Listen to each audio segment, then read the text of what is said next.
For 20 years, I was completely stuck as a golfer, practicing harder, trying endless swing tips, but getting nowhere. It wasn't until I stopped trying so hard and removed these 10 destructive habits from my game that I finally broke through and saw progress. If you're feeling stuck and frustrated, this video is going to give you a ton of ideas. Hi, my name is Sherman. If you don't know me, I am the author of the best-selling book, The 4 Foundations of Golf, co-host of the Sweet Spot podcast, and PGA Tour coach. But most importantly, I am a golfer just like you. And on this channel, I'm giving you actionable ideas on how to play this game. So I think a lot of golfers' instincts are to add things and complicate this game. And in my very long journey of being an unhappy golfer who really didn't reach his potential to figuring some things out, I noticed that the more I simplified the game and the more things I took away, the clearer my head was, the lower my scores, and I just had a much better experience. So the first thing I removed is fighting against the inherent volatility of this game. I don't care if you're a beginner, a PGA Tour player, or somewhere in between. One day you're gonna feel very comfortable on the golf course, and then within 24 hours you can feel very uncomfortable. Your speed control might be great in one round with your putter, and then you can't get it inside of 5 feet the next. Your driver might feel great, and then all of a sudden you've got a two-way miss. And more importantly, your scoring volatility never goes away. It's all relative to your skill level and your experience. So some golfers might see a 10 or 20 shot swing between their best and worst rounds. For others, that could be as high as 30 or 40 strokes. The more you fight against this volatility and just don't accept that that is part of this game, the harder it's going to be for yourself. You will not enjoy golf.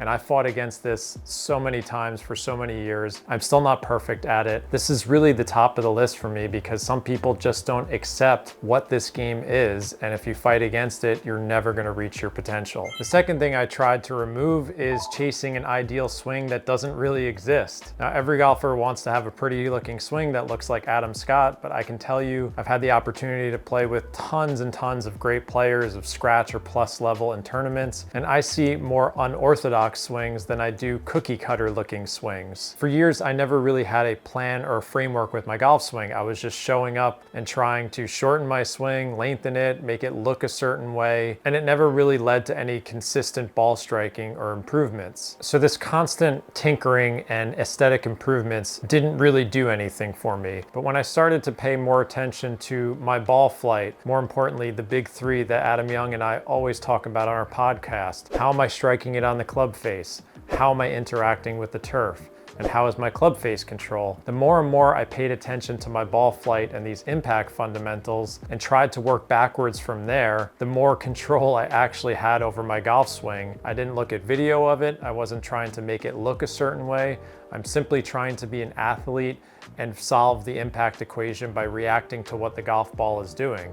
Now, obviously, it's not that simple for everyone, and there's so many different practice methods that I've spoken about in my book or on the podcast to do that. But I think removing this burden that I had to make my golf swing look a certain way or behave a certain way kind of freed me up and allowed me to play more instinctual golf. The third thing I've tried really hard to remove from my game, particularly in my teenage years and 20s, was acting so serious on the golf course. I used to think that golf was this serious endeavor and I had to have my game face on all the time. And I think watching Tiger Woods in my childhood years really had an effect on me because I saw his intensity and I tried to mirror that when I played golf. And it just really backfired on me. I wasn't trying to win 18 or 20 majors. I was just trying to get better and have a good time. And I look back on those years and I wish I could have told myself to take it a bit easier because this game doesn't have to be so serious. It's for enjoyment, it's for leisure. Of course, we want to challenge ourselves. But when I realized I had to take things easier and make enjoyment a non-negotiable, that's when I started to remove all of the stress and the burden I was placing on myself.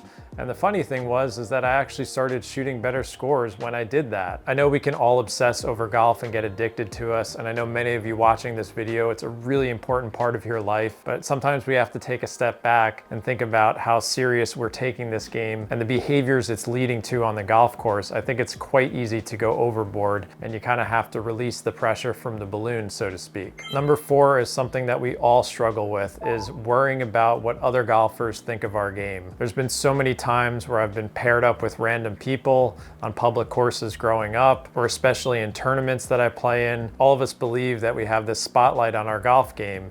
And at this point, I've done enough dumb and embarrassing things like topping opening tee shots, shanking wedges in really crucial moments.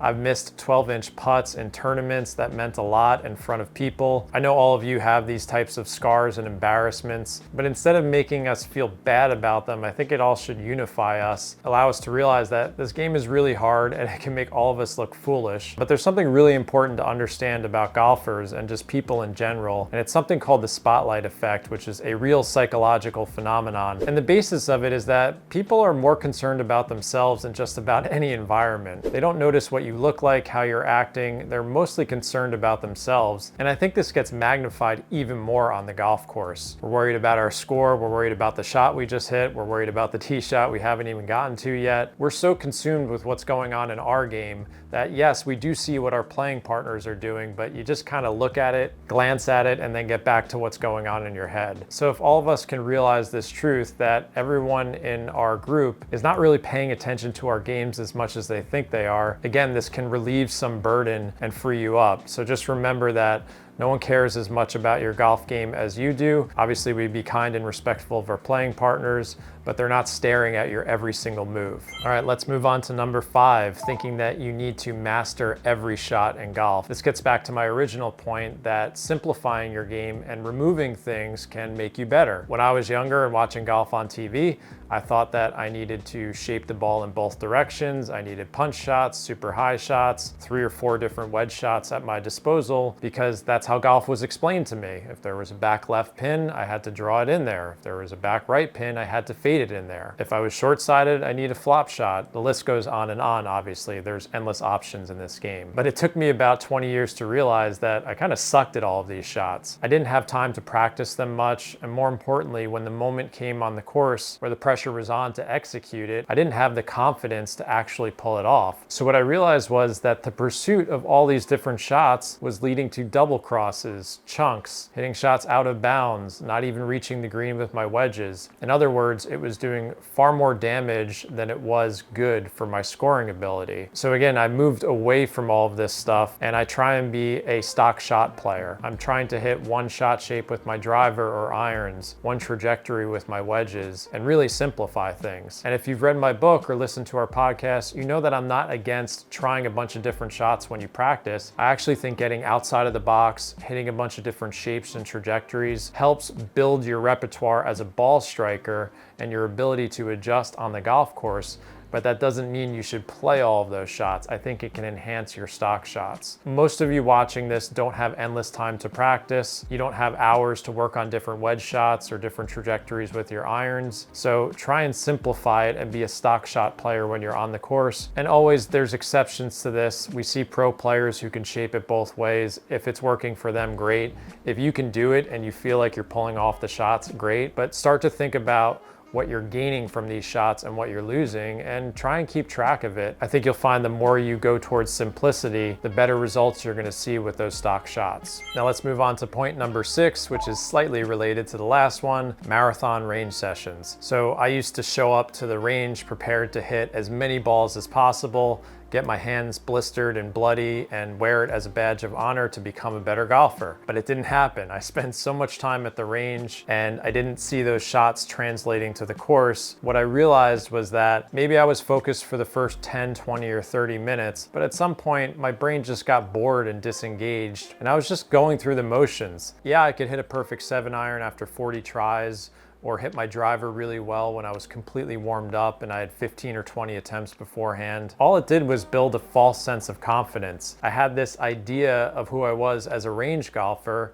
but again, that golfer was nowhere to be found when I got to the course, and it was so frustrating for me. Now, I do think I did build up some skills by spending that much time on the range, but if I was more regimented, more thoughtful in the way I did it, I would have been a much better player in that time of my life. So now I don't view practice as a function of time, meaning, well, if I spend an hour practicing, it will translate to this in my golf game. I'm more interested on my engagement and how I'm challenging myself. So a lot of the times I'll only practice for 10, 20, or 30 minutes because again, I sometimes lose concentration and get bored. And at that point, maybe it's good exercise, but I don't think it's really moving the needle for my game. I don't want anyone to think that you have to spend hours and hours practicing at this game, but if you learn to practice more effectively, absorbing the right feedback, working on the right things in terms of your skills, as I mentioned before, your ability to strike the center of the face and face control. We have plenty of ideas from our podcast, The Sweet Spot, on how to practice effectively. But again, don't think that time spent entitles you to a better golf game. Of course, it's more about the quality of the time you spend and how engaged you are and how challenged you feel. All right, number 7 is a tough one for me. It's still hard for me to this day. Playing golf only for score. So the first thing that attracted me to this game was that we were judged by numbers. On every hole we play and every round we play, we get a number telling us how good we were. And to be honest, that's the type of person I am. I love measuring myself by external factors. I'm very competitive, mostly against myself. So that's what got me into golf the first place. But it also made me miserable for many years because I would tee off with the expectation of score equaling enjoyment. And worse, I would hope that every time I played, I was going to shoot on the lower end of my score,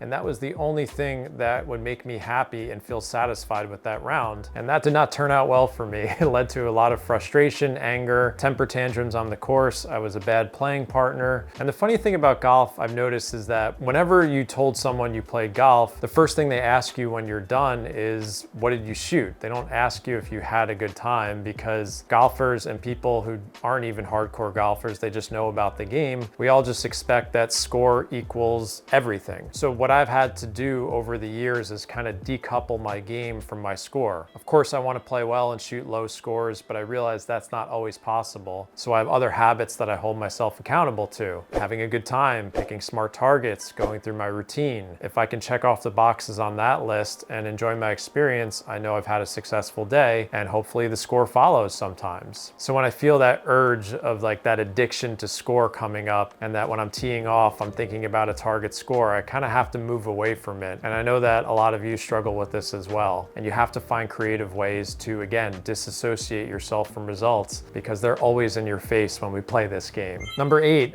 I had to learn to become a more patient golfer. So one thing I've come to terms with about golf is that 18 holes is a really long time. I used to get impatient with how the round started, and I realized that there's so many different twists and turns that a round can take that I kind of had to let it develop and stop forcing it. The idea of being impatient can translate to so many things in golf, whether it's, again, the work you're putting in on the practice range or with an instructor, and having patience with how long that might take to translate to your scoring and shot making ability. I've had other videos where I talked about swing changes that might take 2, 3, or 4 months to show up on the golf course. There's so many different elements of this game that test our patience, and the more we give into that impatient side of us, the harder it becomes. So whether it's scoring expectations, the types of shots you're hitting, or even the long-term trends in your game, golf does reward the patient player in terms of their enjoyment and scoring ability. So if I feel like that side of me is coming out, the best I can do is kind of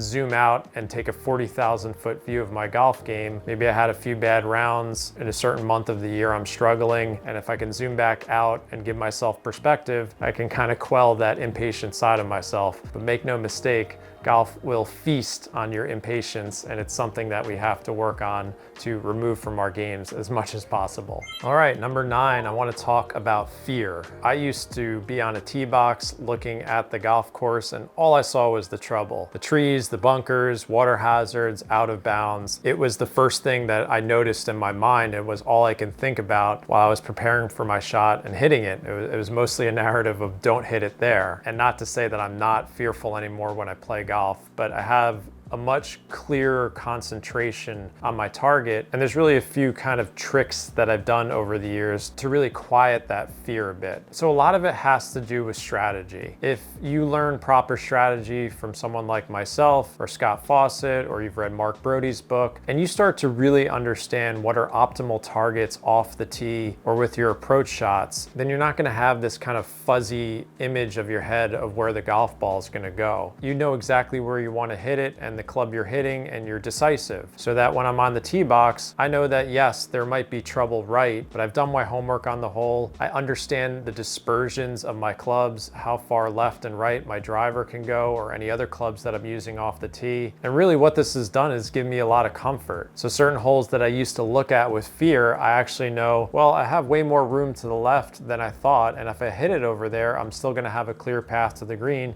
even if I'm in the rough. So it kind of calms that anxiety down of missing on the right side. Now, of course, there's certain holes where there's troubles on both sides. It might be trees or water or out of bounds. But again, having an understanding of the proper target, and more importantly, the range of outcomes with each club in your bag, that can give you more confidence and quiet that fear. So I think that learning proper strategy, and more importantly, having a true understanding of what are reasonable shot outcomes for your skill level, can give you more of a laser focus on your target, and everything else is kind of blurred out in the background. Now again, this doesn't work on every single hole and every single round, but that's how I transformed to someone who only saw trouble on the golf course to someone who's kind of focused on my process and only where I'm trying to hit the ball, and understanding that yes, I might miss it 30 yards left or 30 yards right of my target, and I'm kind of at peace with that as well. So again, I'm giving in to the variance and volatility of this game and removing the pressure I'm putting on myself to hit a perfect shot every single time. All right, last but not least, number 10, beating myself up. I've spoken about this in other videos in my book. I used to be incredibly hard on myself. I think this is the path of least resistance for most golfers, to get angry at themselves, curse at themselves. I cannot stress the importance of forgiveness, and being kind to yourself on the course is truly a superpower. So even last week I was playing in a tournament and I had a tough stretch of holes. It's early in the season for me, so I'm still a bit rusty, and I just hit a few loose shots. I wasn't very focused. I picked a few wrong targets, and in those moments I have two options. I can get angry at myself and say, hey, you're not shooting the score you wanted to, you're not going to make the cut in this tournament. Or I could choose option B, which is, hey, that happened. It's a reasonable outcome. It's still early in the season. And I just try and forgive myself, accept it, and move on. And that's much easier said than done in the moment. I know how hard it is when you react to an errant shot. Your first reaction is almost out of your control, but that secondary reaction, where you have time to think about it, is a moment where you can be kinder to yourself and forgive yourself. Of all the things I've tried to remove from my golf game, I think this might be the most important, is that I just want to remove this burden of expecting to be perfect, and honestly just being kinder to myself. This game makes it way too easy to do the exact opposite. So as always in these videos, I'm looking to give you little kernels of ideas. Some of them might make sense for your golf game, some of them might not, or it might spark a new idea. But I know that golfers feel this burden to keep complicating things and adding things to their game. So I guess I would challenge you to think about, what can you remove from your game to simplify things? Whether that's mental issues, how you're picking targets, how you practice, your scoring expectations, your swing thoughts. I want everyone to be an athletic, simple golfer, so that when they step up to each shot, their mind is not jumbled with too many thoughts about their fear about what's gonna happen, what target they should be choosing, or a swing thought. So as always, you can give some ideas in the comments, something that resonates with your game. And if you're looking for more ideas, I have plenty of them in my book, The 4 Foundations of Golf. I always appreciate everyone's support when you buy it on Amazon for this channel and your golf game. And don't miss my last video where I give you actionable ideas on how to increase your swing speed.